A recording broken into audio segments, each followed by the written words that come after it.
Hello viewers, in this video, I am going to cover class. Let's begin. In the first program, I am going to cover class introduction. I have created class called name. We can add documentation string, in single quotes.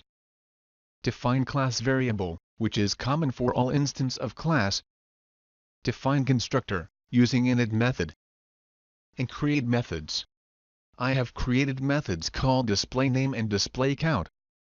I have created object for class name, calling displayName method to display name. We can access class variable using class name.variableName, calling displayCount method to display count. In the next program, I am going to cover class built-in function. I have created new attribute called age. We can check whether attribute is available using getAttr function. Get value of attribute using getAttr function. Set value for attribute using setAttr function.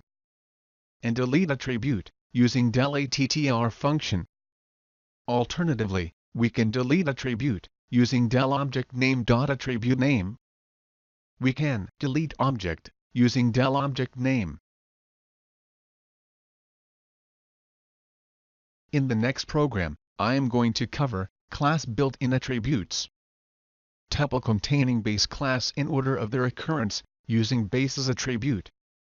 We can get dictionary containing classes namespace, using dict attribute. Get class document string, using doc attribute.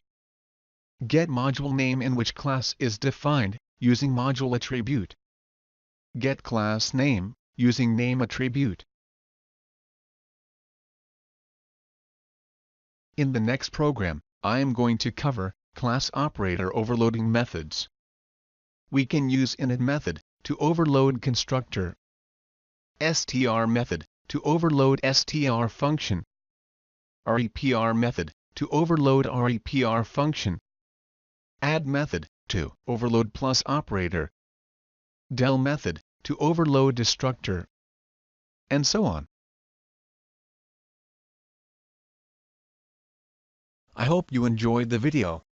If you are preparing for interview, you can buy ebook on Python program interview questions from the Amazon link given in the description below. Please like this video, click on subscribe button and hit the bell icon so that you won't miss any video updates. Thanks for watching this video.